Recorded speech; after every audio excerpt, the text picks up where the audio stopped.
Hasta un niño de 8 años sabe que un Porsche es mejor que ningún otro coche, porque sabe que es un sueño sobre ruedas.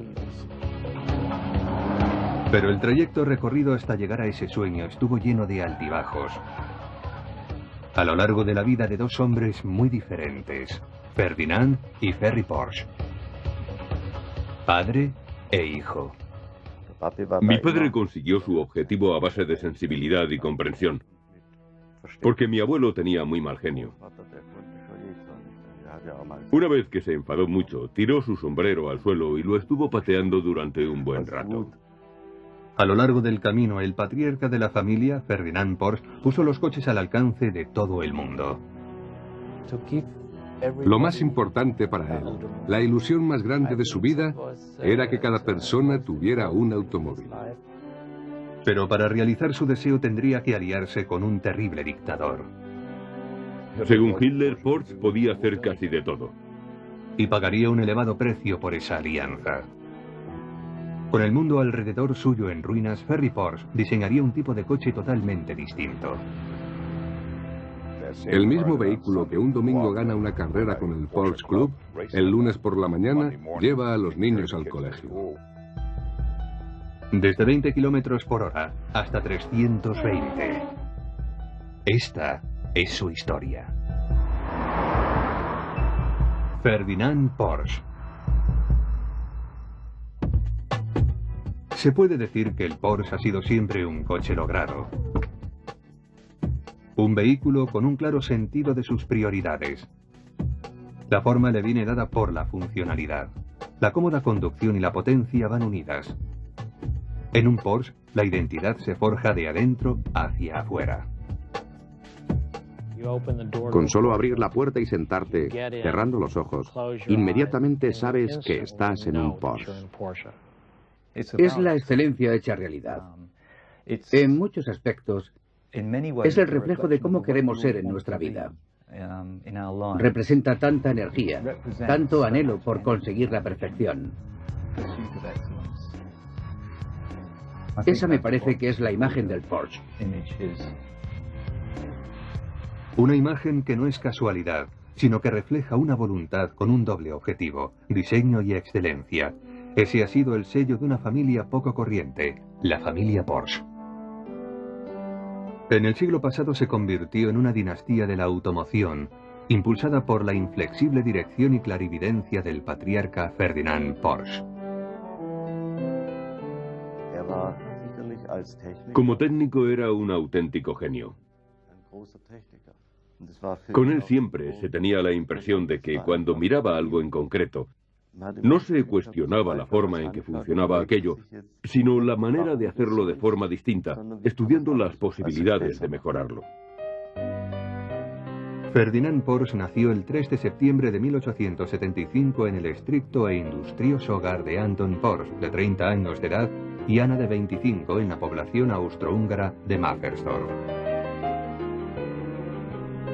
Escondido entre montañas, el pueblo albergaba a tejedores, carpinteros, granjeros y hojalateros que vivían modestamente trabajando para los nobles de la zona. De muchacho a Ferdinand le gustaban la música y la gimnasia, pero no solía jugar con sus compañeros. Se entretenía más en un banco de trabajo imaginándose el funcionamiento de las cosas. Esa es la pasión que regiría su vida, indisponiéndolo con su padre. Después de la trágica muerte de su primogénito en un accidente industrial, Anton presionaba al joven Ferdinand para que siguiera sus pasos en el negocio familiar de la hojalatería. Pero el joven tenía otras ideas. La proximidad de Mafferstorf, tanto de Viena como de Praga, le facilitaba el acceso a una interesantísima nueva tecnología, la electricidad. El espíritu consecuente y decidido de Ferdinand le hizo ignorar los planes de su padre, empezando a experimentar con baterías en el taller de la familia. Su padre se enojó mucho. Le dijo, no quiero ver nada de esto, deshazte de ello. Porsche obedeció, llevándoselo a la buhardilla. Y cuando su padre lo descubrió, subió y lo pateó destrozándolo todo. No sabía, sin embargo, que las baterías contienen ácido y sus pantalones también acabaron para el arrastre. Ferdinand no pensaba desistir. Tenía una voluntad muy fuerte, y cuando se decidía por algo estaba convencido de que de alguna forma lo realizaría. Finalmente, Ferdinand, que tenía 15 años, ganó la batalla a su padre, quien le permitió asistir a clases nocturnas en una escuela técnica cercana.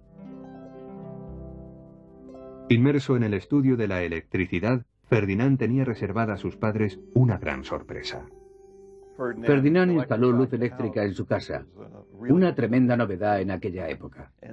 Los vecinos entonces le pidieron también respectivas instalaciones, y su padre cedió, porque el chico, después de todo, parecía tener talento para la ingeniería.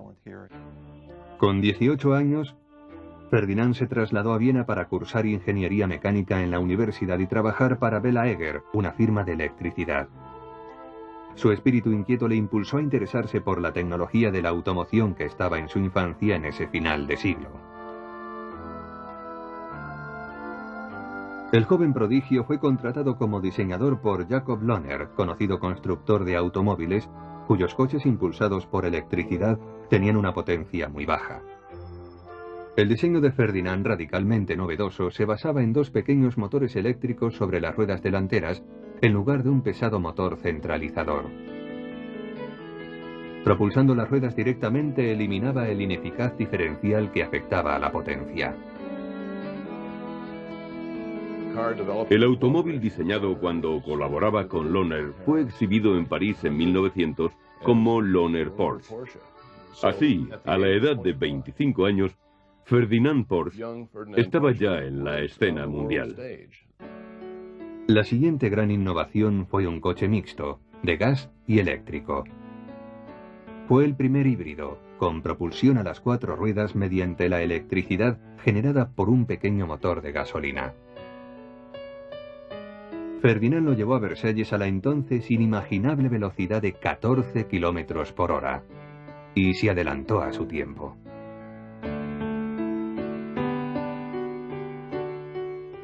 Todavía hay un tren diésel eléctrico que utiliza este sistema.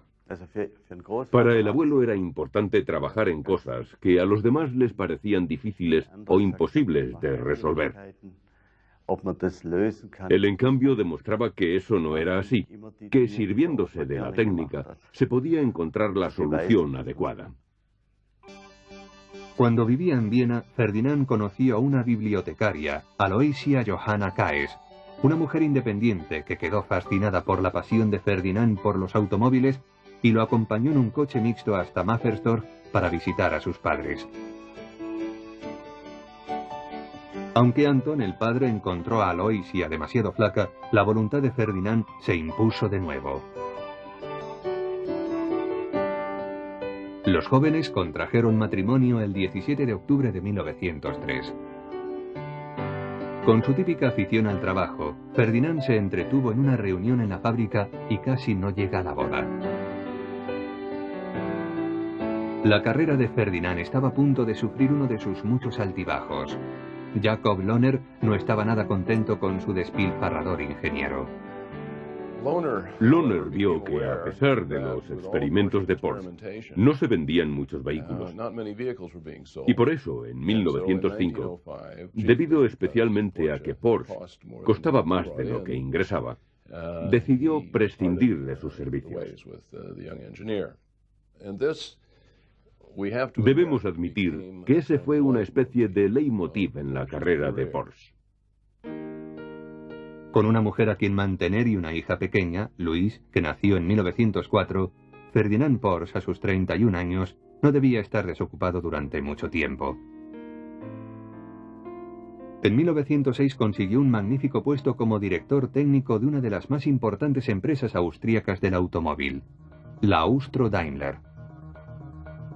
Audaz y belicoso, Ferdinand corría hacia la cima de la industria automovilística, pero el destino le obligó a aminorar la marcha.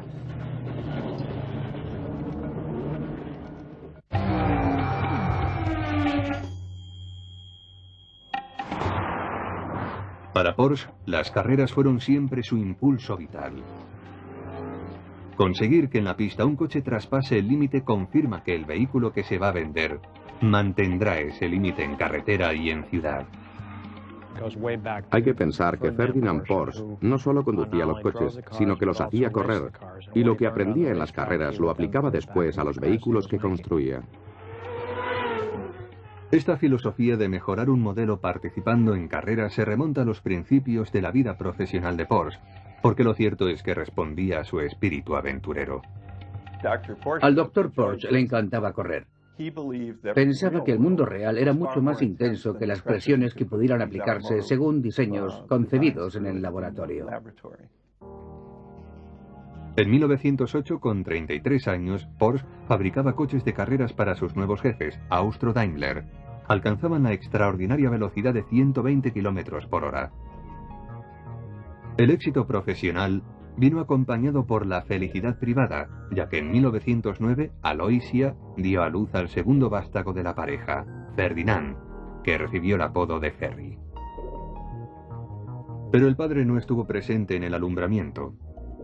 Ese mismo día ganó una carrera al volante de uno de sus coches mixtos de gasolina y electricidad. Ferry Porsche era un niño de la era del automóvil. De hecho, él alguna vez ha dicho que vino al mundo con el automóvil. Y al ser hijo de un ingeniero de automoción, sus aficiones y su entusiasmo no podían ir por otro lado que no fueran los automóviles. Ferry pronto encontró la inspiración viendo conducir a su padre. Siempre trabajaba en una habitación cerrada. Lo ponía todo sobre trozos de papel y estaba en todos los sitios y en ninguno. Ferdinand, a pesar de lo ocupado que estaba, no era ajeno a las tensiones políticas que se estaban desatando y que empujaban a Europa hacia una guerra mundial. Se dedicó con todo ahínco a diseñar algo más que coches rápidos. Con Austro-Daimler desarrolló también motores para aeroplanos.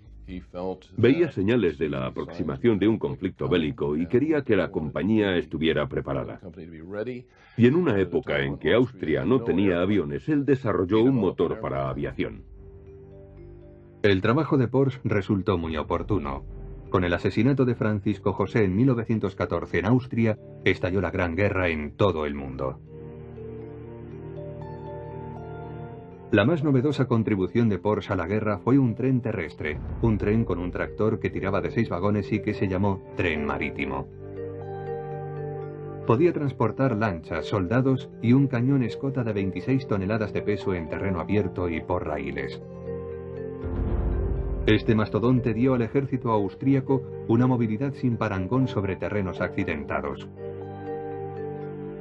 Como recompensa a sus esfuerzos bélicos, Porsche fue premiado con honores militares y un doctorado honoris causa.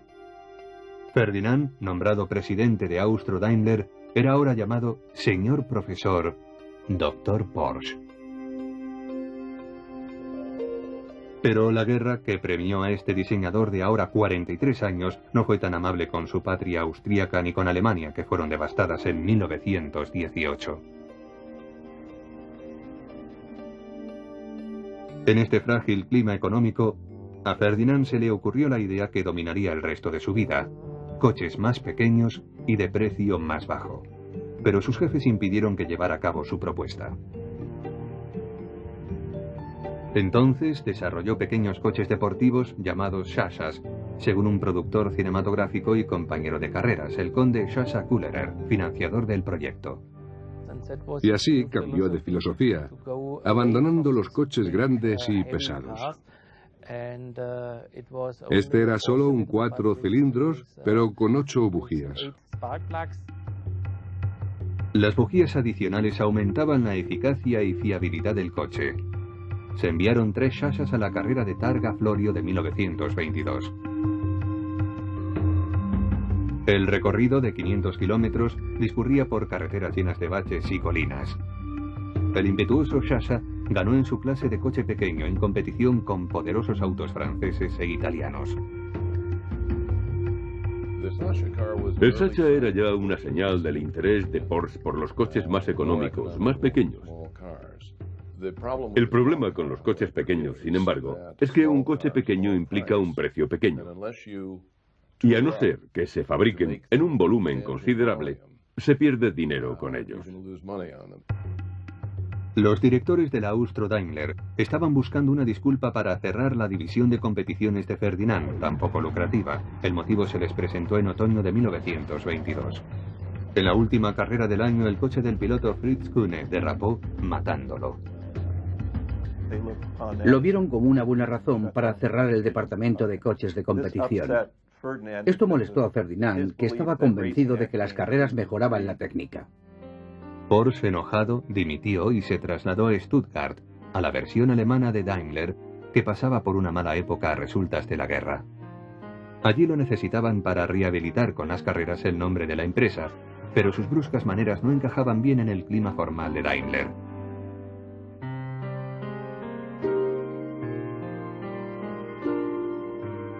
A pesar del choque de estilos, Porsche desarrolló con éxito varias líneas de coches de 6 cilindros. Los Mercedes S, SS, SSK y SSKL. Sus modificaciones en la Mercedes alemana permitieron a Daimler-Benz alzarse con la victoria en la carrera de Targa Florio en Sicilia en 1924. Pero él no abandonaba su fijación, el diseño de coches más pequeños y más económicos, y volvía una y otra vez sobre ese tema. Daimler-Benz, creo que con toda razón, le dijo: espere un momento, nosotros no nos dedicamos a eso, no tiene cabida en nuestra empresa, no vamos en esa dirección. Cuando en 1928 finalizó el contrato de Ferdinand, Daimler se negó a renovarlo. Las brusquedades de Ferdinand ofendieron tanto a sus jefes que amenazaron a los empleados de Mercedes y a sus esposas con el despido si tenían algún tipo de relación con él. Ferdinand Porsche era un genio, y seguramente ese era el problema, porque siempre iba por delante de los demás. No había día en que no exigiera a sus socios que hicieran algo nuevo en la línea de sus ideas. Pero llevar a cabo sus ideas costaba dinero. Ferdinand era tan prolífico que la mayoría de sus diseños languidecían en los cajones. El inquieto ingeniero, a sus 55 años, anunció en 1930 su intención de abrir su propia empresa sin saber que la realización de su proyecto más soñado, un coche popular, le pondría en contacto con el más odiado déspota de Europa. El cuartel general de la Porsche en Stuttgart cuenta con una tradición artesanal que empezó cuando Ferdinand Porsche abrió las puertas de su propia empresa de diseño a comienzos de la década de 1930. En la fabricación de un Porsche participan tantos especialistas que estos automóviles de élite están prácticamente hechos a mano. El orgullo de un hombre con un guante blanco sacando brillo a la carrocería de un Porsche 911, la sensación de variaciones microscópicas en el acabado, es algo que solo se encuentra entre los soldadores de máxima precisión.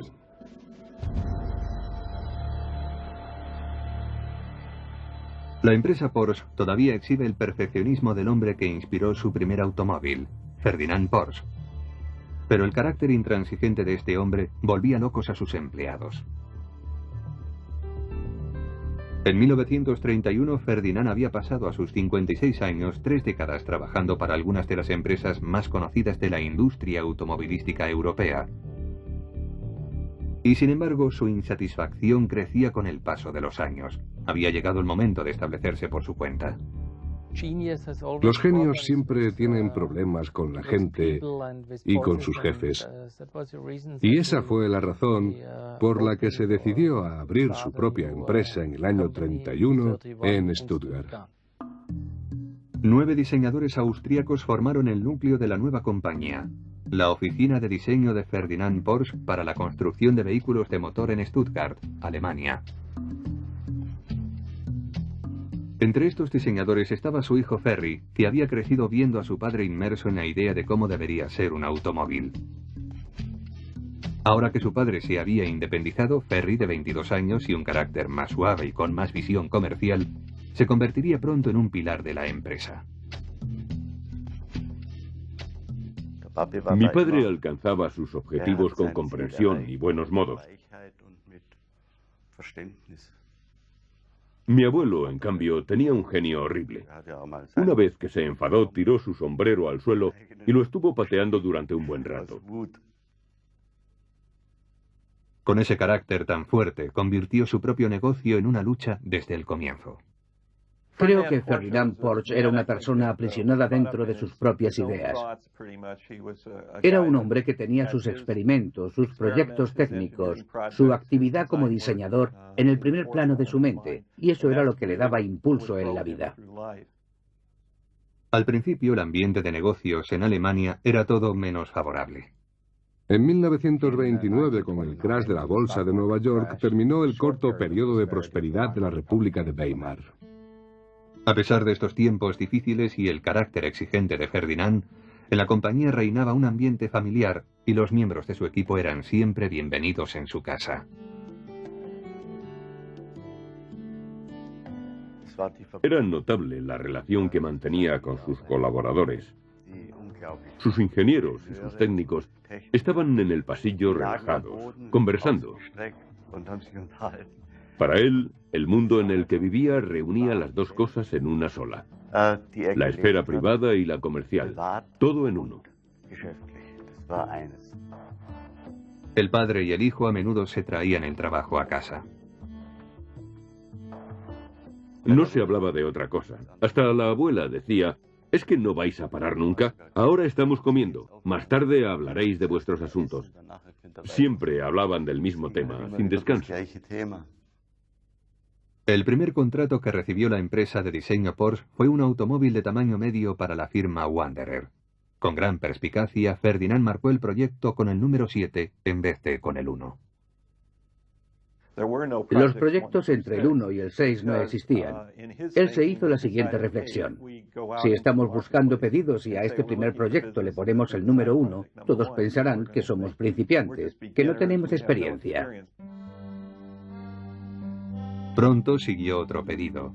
Hyundai Works, una empresa de motocicletas, les encargó el diseño de un coche pequeño. Esa era la oportunidad que estaba esperando Ferdinand: volver a la cuestión de un coche apropiado para el alemán de clase media. Todos estos precursores del Volkswagen eran de fabricación muy costosa y no pasaron nunca del nivel de prototipo. Él no era de los que dicen que algo es imposible. Además, eso le habría espantado a los clientes. Así que estos nunca sabían lo que iba a costar la fabricación. La empresa de Ferdinand Porsche encontró pronto un cliente con los bolsillos llenos, que no se detendría ante los costes de fabricación de un coche popular: el canciller Adolf Hitler. Hitler había sido elegido en 1933 sobre la base de sus promesas de pan, trabajo y honor para una nación paralizada por el desempleo y humillada por los términos del Tratado de Versalles, con el que se había puesto fin a la Primera Guerra Mundial. Hitler sabía que poner un coche económico a disposición del pueblo alemán haría crecer su popularidad. Muy poca gente podía permitirse un automóvil. Solo se veían grandes limusinas.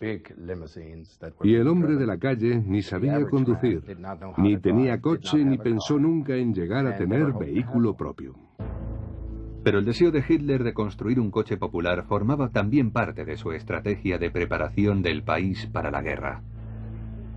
Una parte del plan general para ese coche era la construcción de una red de autopistas, las autobahn gratuitas, para que la gente pudiera viajar por el país. Hitler tenía también la idea oculta de utilizar estas autopistas con fines militares para un movimiento rápido de tropas.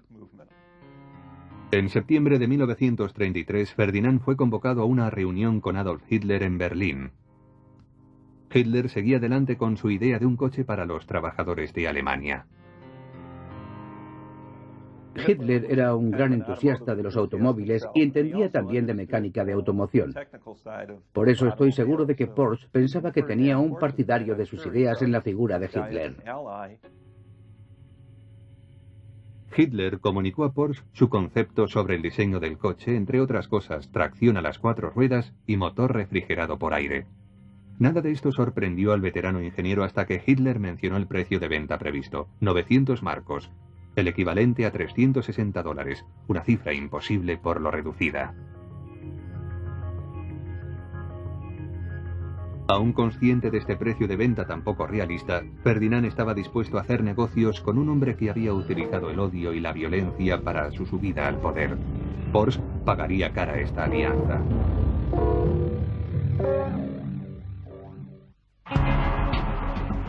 Cuando la gente piensa en Porsche, piensa en un elegante deportivo, pero el vehículo de mayor éxito diseñado por la familia Porsche fue en realidad un coche popular de nombre tan humilde como Escarabajo.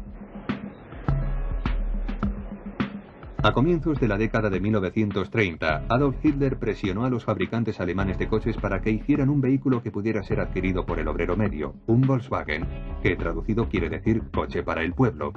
A los fabricantes no les entusiasmó esta idea por ser poco rentable. Sin embargo, para Ferdinand Porsche era la oportunidad de ver realizado el sueño de su vida. A los otros fabricantes de automóviles no les atraía enfrentarse a los problemas de una fabricación a bajo coste, pero para Ferdinand era todo un reto. La empresa de diseño Porsche no contaba con talleres, por lo que los prototipos se montaban en el garaje de la casa familiar, en Stuttgart, bajo la supervisión de Ferry Porsche. El padre y su hijo eran estrechos colaboradores. Ferry se encargaba de la organización y de probar los prototipos, y Ferdinand era la cabeza, siempre detrás de Ferry y controlando los resultados. Ferdinand comprendió que con el fin de reducir el precio hasta el objetivo de Hitler, sería necesario masificar la producción. En 1937, él y Ferry fueron a Detroit a visitar la fábrica de Henry Ford. Ford, admirador de Hitler y simpatizante del régimen nazi, les abrió las puertas de su fábrica y respondió a todas las preguntas que los Porsche le formularon. De regreso trajeron a americanos de origen alemán que habían trabajado en la industria estadounidense con Ford y otros, y que aportaron la técnica de construcción que se encuentra incorporada al Volkswagen original. Apoyado por lo que había aprendido en Estados Unidos, Ferdinand supervisó la construcción de una planta para Volkswagen en Wolfsberg, en el corazón de Alemania. En la planta se montaron con éxito 500 escarabajos, pero cuando estalló la guerra en 1939 fue reconvertida inmediatamente para la fabricación de armas. Puede que Ferdinand no conociera muchos de los planes de Hitler, pero utilizó activamente su relación con el dictador para conseguir lucrativos contratos armamentísticos. Ferdinand tenía bastantes más años que el régimen nazi de 1930. Más tarde, Ferry, hablando de la relación entre su padre y Hitler, dijo: «Era como si mi padre fuera el padre de Hitler. Probablemente solo había media docena de personas en el Tercer Reich que se atrevieran a decirle a Hitler lo que pensaban, y mi padre fue una de ellas. Nunca dijo eso de Heil Hitler, sino que lo saludaba diciéndole simplemente buenos días, señor Hitler. Se sentía por encima de él, pero seguramente tampoco se habría preocupado en caso contrario. No creo que nadie se atreviera a hacer otro tanto». Bajo la supervisión de Ferdinand y Ferry, la fábrica de Wolfsberg produjo efectivos de guerra en gran variedad. A instancias de Ferry, el diseño del Volkswagen fue modificado para la fabricación de un todoterreno, el Kübelwagen, que se transformó también en un modelo anfibio, el Schwinwagen. Y el general Rommel viajó para felicitar a Porsche por lo bien que funcionaba el Kübelwagen, por lo fácilmente que corría sobre la arena de los desiertos del norte de África. Le dijo que era un gran vehículo para el ejército, bueno y fiable. En la fábrica se estaban desarrollando el todoterreno, el coche anfibio y había en marcha proyectos de tanques. Los aliados estaban al tanto. Y por eso era tan peligroso que la familia continuara viviendo en Stuttgart. En 1944, los aliados que estaban informados de las aventuras militares de Ferdinand Porsche empezaron a bombardear la fábrica con regularidad. Pero hasta los bombardeos fascinaban al cerebro investigador que llevaba dentro de sí. Cuando se producía un bombardeo, salía al jardín con unos prismáticos para observar los aviones. Quería vivir esa experiencia. Quería participar siempre en todo lo que le rodeaba. Para escapar de las bombas, las oficinas de diseño de Porsche fueron trasladadas a un viejo molino de la lejana ciudad de Gmünd, en los Alpes austríacos. Después de la derrota de Alemania, el equipo de Porsche dio un giro. Trabajaron con las fuerzas de ocupación, con los aliados, reparando Kubelswagens y Schwingwagens. El proyecto del coche popular parecía condenado en un país que no podía alimentarse a sí mismo. Pero justo cuando parecía que las cosas no podían ir a peor, Ferdinand fue arrestado por las autoridades francesas por proceder erróneo en tiempos de guerra. Aunque en las fábricas de Porsche habían trabajado prisioneros de guerra, los franceses estaban más interesados en obligar a Ferdinand a que colaborara diseñando un coche popular francés. Tenía 70 años y pasó 20 meses en unos antiguos calabozos de Dijon. Las condiciones eran pésimas y su salud empezó a resentirse. Paradójicamente, mientras Ferdinand estaba en prisión, empezaron a salir nuevamente coches Volkswagen de las líneas de producción de la destrozada fábrica de Wolfsberg bajo la supervisión de las fuerzas británicas. Los aliados vieron que tenían que dar trabajo al pueblo y no había suficientes puestos en el campo para que la gente pudiera dedicarse a la agricultura. Ferry y su hermana Louise pagaron 1 millón de francos a las autoridades francesas por la libertad de su padre. Cerca de cumplir 72 años y con poca salud, Ferdinand fue liberado el 1 de agosto de 1947. Cuando Ferdinand regresó de su encarcelamiento en Francia, se asombró muchísimo de encontrarse con los Volkswagen recorriendo las calles de Alemania. Se quedó estupefacto. Fue para él una sorpresa muy agradable. Pero había una sorpresa casi mayor esperándole. En ausencia de su padre, Ferry había diseñado un coche deportivo. Ferry Porsche era un hombre muy imaginativo, pero al lado de su padre, que tenía esa personalidad tan fuerte y que influía tanto en la vida familiar y en la profesional, Ferry no podía desarrollarse ni tener el merecido éxito. Por fin Ferry había abandonado la sombra de su padre. Su Porsche 356 tomó prestado del Volkswagen el chasis utilitario y el motor modificado, pero la línea deportiva y aerodinámica reflejaba la visión más refinada de Ferry sobre lo que podía ser un automóvil. Ferdinand se sintió orgulloso de la labor de su hijo y con toda razón. Y cuando el abuelo regresó y vio el deportivo, alabó a mi padre y le dijo estas palabras: "Yo no habría podido hacerlo mejor". Mi padre me lo contó y era algo de lo que estaba sumamente orgulloso. De esa especie de elogio que el abuelo le había dedicado. Ferdinand aprovechó las escasas energías que le quedaban para inyectar credibilidad a la empresa de Ferry, una empresa en pañales. Su salud estaba muy deteriorada a causa de los 20 meses pasados en prisión. En noviembre de 1950 sufrió un infarto, muriendo el 30 de enero de 1951. Su cadáver fue enterrado en esta capilla de Gmünd, en su Bohemia natal. Aunque al final estaba muy enfermo y abatido por todo el tiempo que se le mantuvo encarcelado, yo creo que debió de morir contento por el hecho de haber visto realizado el sueño de su vida a través del trabajo de su hijo. Ferdinand Porsche fue el ingeniero de los ingenieros. Y su espíritu perdura en sus diseños, a la vez funcionales y elegantes. Ahora su hijo Ferry conquistará un sitio propio en la historia como consumado hombre de negocios que ha dado forma a la empresa que hizo famoso el nombre de la familia.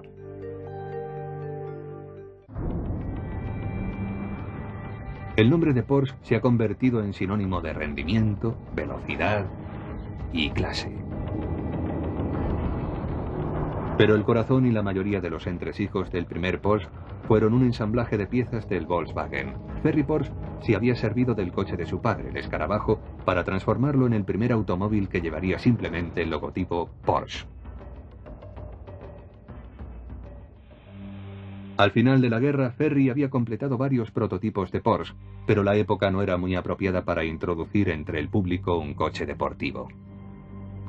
En 1945 las cosas estaban peor que en 1918 porque Alemania había sido bombardeada. El final de la guerra se había desarrollado en suelo alemán. Ferry era un astuto hombre de negocios que consiguió cobrar royalties por el diseño del escarabajo realizado por su padre, ya que el escarabajo tenía un gran éxito de ventas.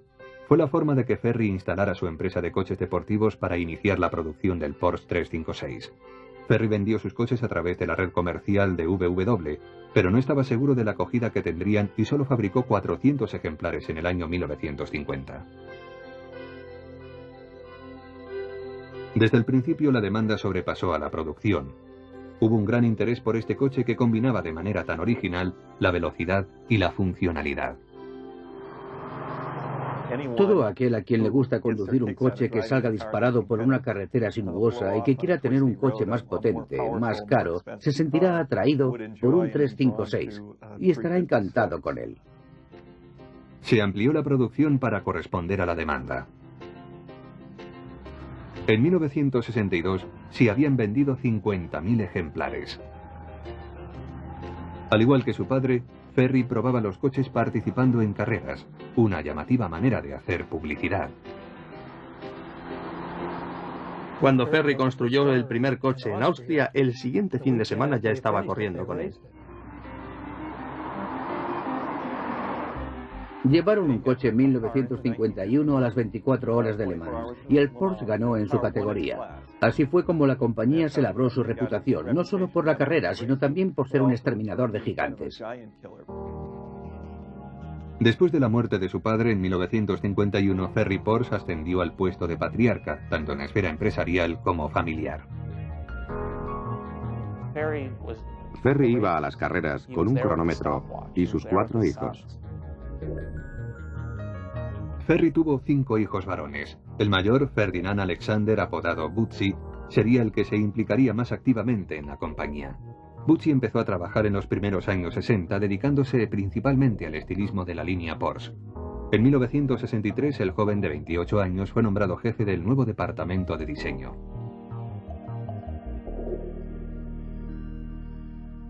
Esta época fue vital para la compañía. Ferry era consciente de que estaban entrando en punto muerto por su dependencia del 356, un coche cuyas características retrocedían en todos sus detalles hasta el Volkswagen de los años 30. Habían atacado con un gran éxito inicial. ¿Y ahora qué? Había que producir algo que siguiera diciendo al mundo, aquí está Porsche, pero avanzando 1 o 2 pasos en términos de diseño y mecánica. La responsabilidad de diseñar al sucesor del 356 recayó directamente en el primogénito de Ferry. Butzi puso todo su empeño en diseñar un coche que fuera nuevo y antiguo al mismo tiempo. Nuestro conocimiento del pasado constituye el suelo sobre el que se levanta el futuro. Y dependiendo de los nutrientes que recibe el suelo, así crecerá el futuro. Algunos de los puntos que tuvo en cuenta Babsi al diseñar el 911 fue el hecho de que, en cuanto a su estilo, tenía que tener la apariencia de un Porsche. Babsi dijo que la cara tenía que ser la típica de Porsche, es decir, el aspecto del 356. Así que se dedicó a crear una versión más estilizada de aquel para su proyecto del 911. Hicieron bien su trabajo. El diseño es clásico. Diseñaron un coche bonito a la vista y totalmente eficiente. Porsche desveló la potencia y el estilo del 911 en la Feria del Automóvil de Frankfurt de 1963. Con 2 cilindros más, el motor desarrollaba 45 caballos más de potencia, siendo capaz de mantener una media de 200 km por hora.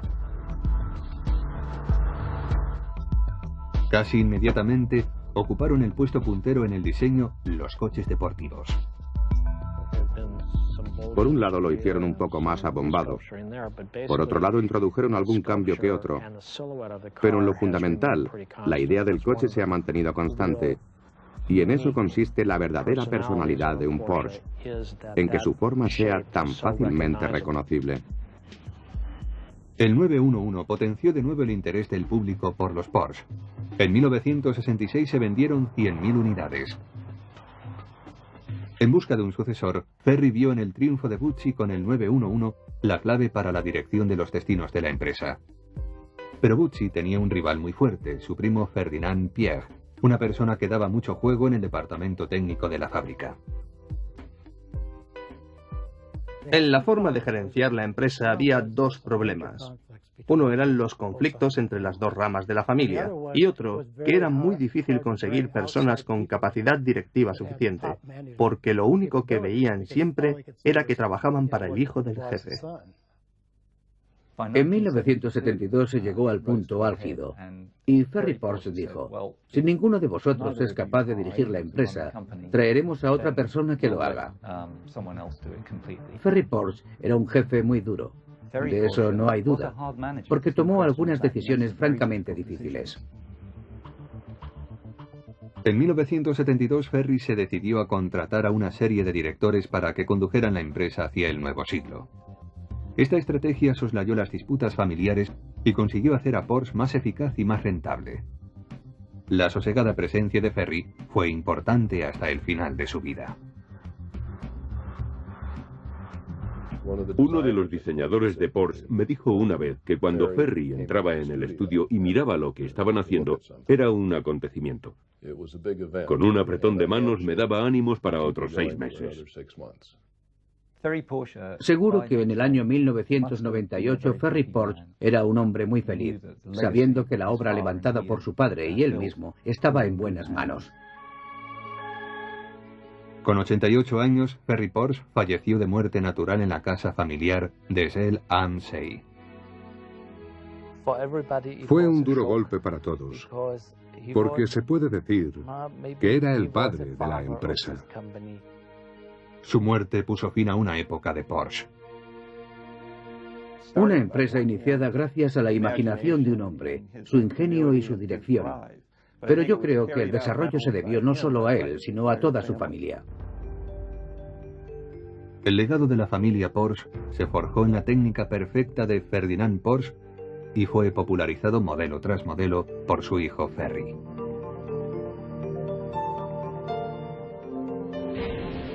Este legado sigue vivo en las ruedas de esos coches que personifican la filosofía de ambos.